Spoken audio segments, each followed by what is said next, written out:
Hello everybody, welcome back to Language Litigation Integration Part 88, Casual Conversations 29.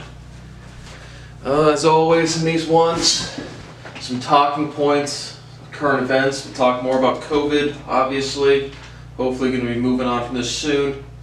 Supreme Court, the Fed, a little bit about sex and relationships, and again just all stuff responding to in current events. And then just some random stories. I don't know, the talking points won't go very long today. But first, again, the COVID stuff. The COVID first. Sarah Palin says she will get the vaccine over her dead body. Again, I hope her dead body exists. Again, not a threat of violence of any kind. But if you talk like that, again, just speed up the process. Sarah Palin's been a bimbo since she's been popular in politics. I don't even know what the fuck made her famous. Probably being fucking stupid somewhere. So, again, I hope you speed up that process, Sarah. I believe in you. I believe that you will win. I believe it. Freedoms. Go swim with alligators. Be really free. Ben Shapiro makes straw man's Whoopi Goldberg in The View.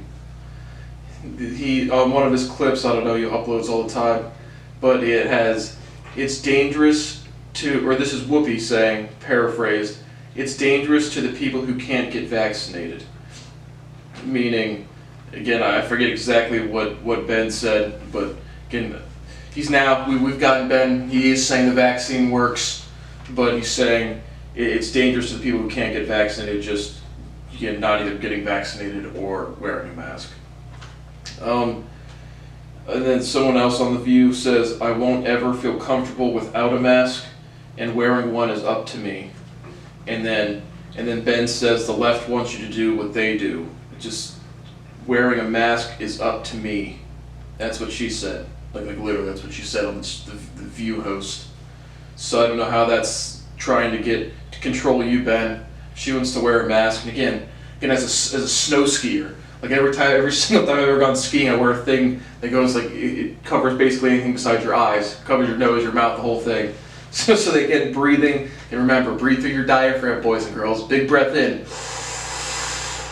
If your stomach's not expanding, you're not breathing properly. So again, we have the Squatty Potty, big successful product on Shark Tank. People can't pull down their pants and take a shit properly. So we have products, and people can't breathe properly. So you should really work on the basics, really hone in on the basics first. But it doesn't sound like the left wants you to do what they want you to do, Ben. It sounds like you're bringing up political talking points to make another episode. But again, I forget exactly what the Whoopi Goldberg was the vaccine or the mask, but it just Ben Shapiro, what a fucking idiot. And then Ben says, I send my kids to school every day unmasked because they will be fine. And I just have, again, what about others, Ben? Try to think outside your yarmulke and try to think about the other people in this world, again, that can't get vaccinated, or again, the 25 to 50 to 95% of efficacies on the masks. So again, they're all useful, they're all helpful, but Ben, his kids will be fine. Again, your kids have a higher chance of myocarditis and pericarditis if they're exposed to the COVID, Ben, so, just to me it's literally like playing Russian roulette with like a gun, proportional to however many the statistics are for COVID. If you had a gun with like a clip that has like, again, I don't know the exact statistics, but 1 million rounds, and there's only 3 bullets in there, the vast majority of chances you're not going to shoot yourself. But why would you even play Russian roulette? Why would you even do that? Just don't shoot. Don't point a loaded gun at yourself. What about others, Ben? Think about others. Then again, he says transmission in masks do not slow the vaccine, or do not transmission in masks, or transmission slowed by the vaccine. Both masks and vaccines. My notes are sloppy. Masks and vaccines certainly slow transmission. Again, we've talked about that several times. It certainly isn't 100% efficacious at stopping transmission, but they certainly do both. Masks and vaccines. The definition of fully vaxxed, or even, again, I just like the term immunity. Again, we talked about natural immunity and vaccine-induced immunity, but just immunity. What is your exposure? What is your antibody level? What is your rate of reinfection? So, again, just they're pivoting the verbiage of fully vaxxed. It's like, it doesn't matter. The words, for fuck's sake. how much protection do you have, how much immunity you have, how much immune response do you have, how much of this antigen is per milliliter is in your bloodstream. Those are the conversations that make sense. But again, it's the right is, oh, the left is changing the term of fully vaxxed to keep us controlled, to keep us down. Oh, Candace Owens and Ben, oh, they're coming to hold you down. They're gonna get you. They're holding you down. No, it's just words. Then Ben says Fauci makes the most in the federal government. Fauci makes $430,000 a year, while Ben spends 7 figures on security. Mr. Shapiro, you don't make about $500,000 every single month? And now we're going to talk about Fauci making $430,000 a year? That's interesting. and then after Ben stole my property, illegal pursuant to the Fifth Amendment in Article 1, Section 8, subsection 7, where I pointed out Sotomayor saying R where it should have been, or is where it should have been R, then quote word for word, Ben Shapiro, the data are in. Ben Shapiro literally said the data are in. Try again, Ben, the data is in. And again, that was reference to about masking school kids. And again, masks certainly work. Physics is physics. Mass in front of mass is going to slow down transmission. Permeability 100%. So, and then Ben Shapiro talks about the chip shortage as a national security issue, which I kind of agree. Again, just think, having no serious reliance on another country for, if Russia cuts off just as an example, Russia cuts off the oil to Ukraine or something. I kind of agree, but I'm really just not that cynical about global diplomacy. And then versus the Supreme Court ruling, again, I thought it was hilarious, Ben saying the data are in. Let me make sure I'm still rolling. But again, also in addition to the masking school kids, Ben talks about, you don't know my kids. The left doesn't care about my kids. You're right, Ben, I don't care about your kids either. I want them to behave properly, and if they learn from you, they're not going to. So I hope you really make that yarmulke nice and snug, get those religious, conservative, libertarian principles going, and just vomit hypocrisy all over yourself like you do every single day. So this has been fun. But I really like you changing your tone about the vaccines. We're getting closer, man. We're getting closer. I wonder why, man. But also they denied a 31-year-old anti-vax dude a heart transplant. I think that's good. Again, one for the actual biology of acceptance. Again, I'm not an organ transplant surgeon with a bunch of surgeries on record, but just from the acceptance of the cells, or like putting a new organ into a new body, so chance of rejection, but then also just the psychological factor, wanting to give an organ pretty valuable commodity to someone who's going to live or actually use it. But just from even the psychology, a 31-year-old father of 2 doesn't want to immunocompromise, doesn't want to take a vaccine. Take the room temperature challenge. Get the Herman Cain Award. I'm pulling for you. I believe in you. You can do it. Be a great father and husband to your kids. Die off. Yeah. For values, right? For principles. For the freedom. Right? Go Trump. Make America great again, baby. Let's fucking go. But I'm going to talk about protocols for organ transplant, where against alcoholism and smoking. Again, all standard structure things that make sense. That's really the last of the COVID stuff. Then we have the Supreme Court hearing affirmative action. And then again, also pulling the stuff off Ben Shapiro's video somewhere. But we consider race as one factor. That's quote, word for word or paraphrase from admissions counselors. Race should not be considered any factor at all, at any point in time, 0%. There's one race. It's the species. It's not even the human race, it's the species. Yep, but that's still real too. And so, then Ben says, why not look at life challenges and hardships and not race? Ben Shapiro, fuck that. What can you do? Merit is merit. I don't care if you're an alien from the Saturn super galaxy or Andromeda galaxy. If you can do shit that I can't, then you have more merit than me. That's what matters. That person should get into school. If you're a desk and you somehow generate the ability to be an animate object and think and move around, and that desk can perform better than me, the desk should be admitted into a school. Again, I tried really hard to get into school. I couldn't get in there with a literal math subject in my head. So the admissions counselors, not too sold that they really know what they're doing. Again, we talked about the Duke, the wonderful people at Duke remembering my writing. But again, I just have merit as merit, fuck everything else. They have Asian students with higher test scores. If it's all Asians that get the good test scores and the tests are consistent, then all the Asians should get into the schools, and not the whites, or the blacks, or the yellows, or the super transgender 36 powers. again, I fully support transgender, fully support those rights, just making fun of everybody. But the Breyer is retiring, Justice Breyer, who's 83 years of age. What do I think about that? Because I think the Supreme Court, you're nominated for life, but just any public office or just anything, like driving a car, you shouldn't renew your license if you're too old. Just have, again, personal, don't want to, in the older ages, preserve your identity. So I'm going to keep doing what I love. If you're fucking getting old and your body's getting decrepit, just admit it and step down. Whatever the office is, public, private, anywhere. So I think that's good if that's why. Yeah, that's about it to say there. The Fed conversation, the Fed meeting with Powell's press conference. I ordered a gavel and a wood block. It's not here yet. And I do need to get a judge's robe, but I would make a little cutaway scene right here. And I would deem the word presser for press release illegal. Bam. It is hereby decreed. If you say the word presser for press release or press conference, you're a fucking faggot. Hear ye, hear ye, hear ye. But I didn't really, not even enough for an economics video. But the three things people really watch for: tapering asset purchases, which is going to occur; setting interest rates, which is going to increase; and maintaining the balance sheet.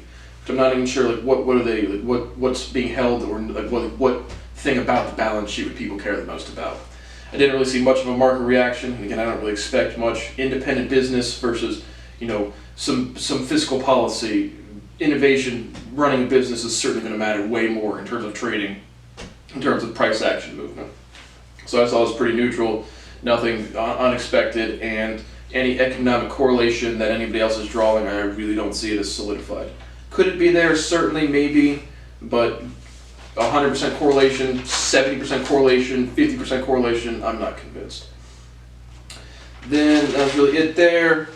And then just a couple notes on sex and relationships. I watched Bradley Martin and Sugar Sean O'Malley, who seems to be everywhere, real quick, discuss open relationships, having a girlfriend and banging other chicks.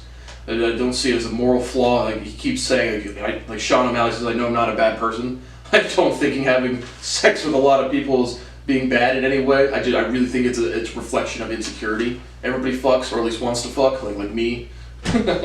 But again, still that super virgin. But I think like any desire, just to it's just curiosity. It's just like what else is out there. When again, not even to call this dude insecure or anyone that participates in open relationships insecure. I really just think it is insecurity, and again, not like a whiny baby type of way, just more of a borderline selfish type of way. And he talks about being honest and open with his partner, so I don't think that's bad at all. But just like everyone fucks, and it's not like there's a ton of different people out there. It's just more of like independent curiosity and learning from a kind of a selfish perspective on an individual level. That's just what I make of, nothing against Sean O'Malley personally, just that's what I make of open relationships. Then there was some controversy of Drake and a hot sauce condom. Again, I don't know if he I thought I heard he was being sued or something. So I don't know how that would occur. Did he put like hot sauce on the condom and then penetrate the female? Or dude, I don't know what Drake's doing these days. Or did he put hot sauce in the condom? So I didn't really get the specifics on that. I just have that written down. So I don't know. I don't fucking know what's going on there. But not just a couple random stories, not even relevant to any of the talking points. So the first story I'll tell you, again, these are just random in context of this. I'll tell you the first. I told you about the story of me breaking my arm most severely. I had a double fracture of my radius and ulna. I'll tell you another story about breaking my arm. The first time I broke my arm. The first bone I broke was my was my leg, and my grandma on my dad's side, who passed away years ago, she fell on it. So the first time I broke a bone was because my grandma fell on me, literally. And again, this is even before I really remember. I remember having a cast and going to like the pool and having like the Wonder Bread over my leg cast. But the second time I broke a bone was my arm, which was actually on my own volition. But so, and this is probably young. I mean, probably second, third grade-ish, around that area. The compound fracture would have probably been about fourth grade. I remember that, yeah, definitely fourth grade. But what happened was we had this thing called Aftercare Enrichment. I think that's what the acronym was. It's called ACE. Who ran it? It was Mrs. Head. That was her name, Mrs. Head and Mrs. Holleran. And so, just an after-school program. You know, your parents can't come pick you up till 5, 6 o'clock, so you just go and hang out for a couple hours. After-school care for kids. And each day we'd go outside and we had, I don't know if they would call it recess, because it was, again, after school. But we would just go outside and play for a while. And so, we had this game called, it was Jump the River or Cross the River. And again, your typical school playground, mulch bed, a jungle gym, swing set. And this is at St. Paul in Westerville, Ohio, if anyone's familiar. And so we would play Jump the River, and you literally just draw 2 lines in the mulch and try to, you know, basically do a long jump competition just so you can clear the jump the furthest. And so we would play it a lot. One day we're playing it, I'm really going for the record. Again, I don't remember what kids we were playing against. I don't remember their names. But I go, we're about done. I'm like, I'm gonna try one more. Jump as far as I can, and I don't make it. And again, it's literally just lines in the mulch, but I'm really like trying to extend my legs to get there, and I fall back on my arm. And it wasn't, again, like the compound fracture wasn't big. It was literally just 90-degree angle through the middle of both my radius and ulna. But this one was just like a hairline fracture, and it just fell off. Again, not like one of those people that doesn't process pain, but it's just like, if you're really aware, you don't like, it's just like, what is this? And so the only time it really hurt was when I tried to like rotate my hand, but it would hurt every single time. And so my point is, it wasn't clear to me that my arm was broken. So I get up, and I'm just like, you know, kind of holding it, kind of this, go back inside, you know, I don't even think I told the Mrs. Head or Mrs. Holleran, but then my dad comes pick me up, and I tell him my arm's hurting, and I think it's injured. Because I remember, I don't think I used the term break. I didn't think it was broken. But it was certainly, like, I couldn't rotate it. Moving it this way wasn't too bad, but rotation was just not there at all. And then the next morning I wake up, and at this point it's obvious to me that it's broken. I mean, it's swollen. I really can't rotate it at all. It's hurting me quite a bit. And I go and tell my dad, and my dad's literally like, doesn't believe me. And again, in a way, we're just like, again, compete over everything. My kid needs to walk it off. You can't really walk off a broken fucking arm. I might have referenced this a bit, but I didn't think I actually told the whole story about what happened. And so I literally walked around for 24 hours with this broken arm, and my dad was like, "What? You know, like, tough it out." I was just like, "No, you can't tough out a broken bone." And so after about 24 hours, I went into, you know, the emergency room or just the doctor's office, got an X-ray. Certainly a hairline fracture throughout my. I figured if it was the radius or ulna, but it was certainly a hairline fracture, 4 weeks in a cast. So that was the time I broke my arm, and my dad didn't leave me for a solid 24 hours. Just the background story. Now, what other one I'll tell? So I guess I got a couple more injury stories. Well, one injury story and one kind of weird injury story, or desired to be injured story. But, so, I told you a lot, like my family would go to Salt Lake State Park in eastern Ohio pretty much every year. And again, I explained that quite a bit, just your typical state park, camping, boating, lodge, pool, stuff like that. And one of the things I always really like to do, call me a lumberjack, I always like flannel long sleeve shirts and thermal long sleeve shirts. I also like splitting wood, like actually splitting wood with like a sledgehammer and a wedge. And so this was probably, I don't know, I was definitely still playing soccer at the time, so probably 7th or 8th grade, probably 6th to 8th grade time frame. Not sure what age that would have been. But splitting wood, ooh, and I did get bit by a snake there, so I'll tell you that one too. But again, just getting big logs, you put a metal wedge, you tap it into the log a little bit, swing a big sledgehammer, hit the wedge, split the wood, then you get some firewood. And so I'm doing that. And I remember I had on like Nike Dunks, or like the Nike Air Forces, or just a very, very popular common shoe at the time. But I go to swing, and I hit the wedge, and I just feel this thud in my foot. And I'm like, what is this? And because I didn't hit my foot with the sledgehammer. And you can clearly see like a tear in my foot, and you can see, or not a tear in my foot, a tear in the shoe, and a little bit of blood. Not a lot of blood, but a little bit of blood. And so I'm just, again, like, because it was a quick thing, you know, swing the sledgehammer and then bam, my foot hurts, and I clearly didn't hit my foot with the wedge, or with the sledgehammer. And so I take off my shoe and it's bleeding a little bit, but it's not clear that there's any actual cut on my foot. Like, I couldn't see where it was at. And my whole foot kind of throbbed a little bit, and I kind of just like forgot about it. And like I said, it was sore the next couple days, and that was basically it. And then I was playing soccer at the time.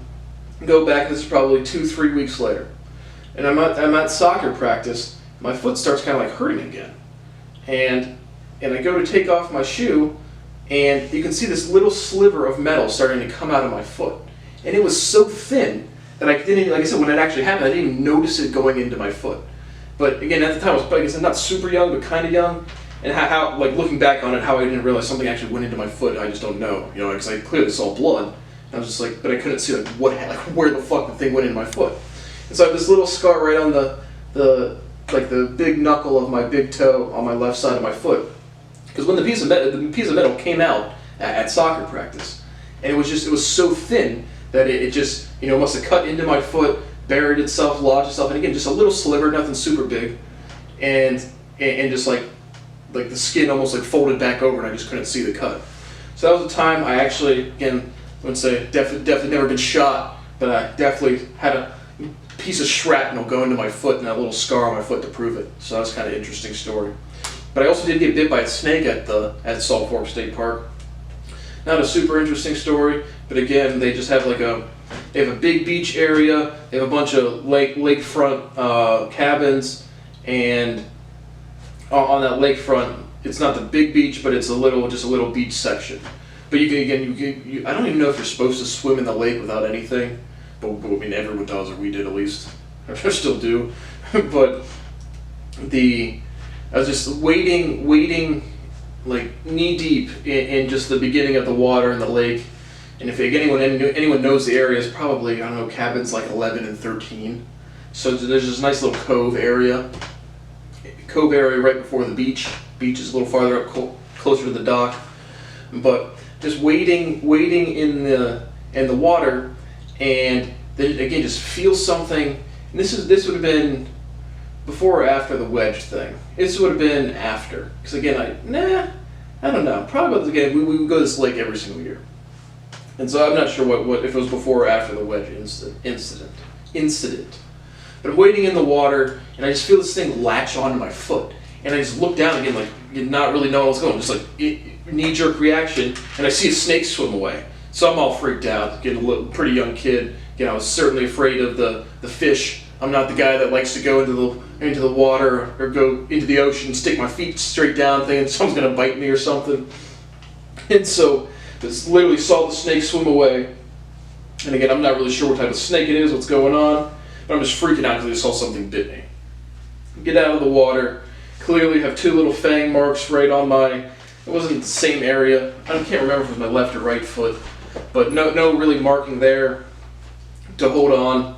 But I was woozy. I was definitely woozy for a little bit. I told my family. It wasn't like it didn't seem to be super concerned. But I was like definitely a little woozy. I think it might have been a little poisonous because I certainly felt off for like a couple hours, but then felt pretty much back to normal. So that was the time I got bit by a snake. Another actual interesting story I just thought of while telling these ones, because this is with my dad's side of the family. Yep, I still have the scar. This is with my dad's side of the family, and my cousin Matt Click from my mother's side of the family, my cousin, would come to the lake with us most of the years. So just another quick one. Yeah, I still have the scar right there, I can see it.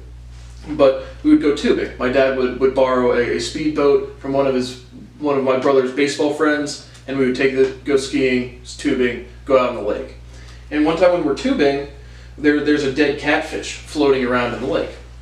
And my cousin Matt, all in good fun. He definitely felt bad after, but all in just, we were kids. I mean, again, mid-grade school. And so we're all like, just joking around about the dead catfish. And my cousin Matt's he picks it up and he throws it at me. And, not really, certainly not intentional, but catfish have like a pointy bone on the back of their fins. So it's not like it can puncture you. And so when he threw the catfish at me, it literally hit me in the arm and punctured right through here in the middle of my forearm. And I still have a tiny scar you can still see it. But again, it was a puncture wound and started bleeding, not tremendously bad, but again, we were just like, what the fuck is this? We just threw a dead fish at you, thought it was just all flimsy, and it definitely, the bone on the back of the dorsal fin of the catfish punctured my arm right there. So I had a little scar there, scar on my foot from chopping wood, and I got bit by a snake all at the lake. So I know those are some fun injury stories. That's really it for today. Yeah, and then I said a desire to be injured story. Again, just real quick, I hope I'm still going. But we would go, my parents and I went with I referenced my old friend Jack in this video with his family. We went to see Tony Hawk it was right when he's trying to land the 900 for the first time. So we went to some special in Columbus, Ohio. And I remember just seeing a kid in a wheelchair and saying to my mom, I wish I was in a wheelchair. And my mom was like, you should never want to wish yourself to not be able to walk or to be injured like that. And I just remember thinking, it was just like, yeah, then maybe someone would give a fuck about me.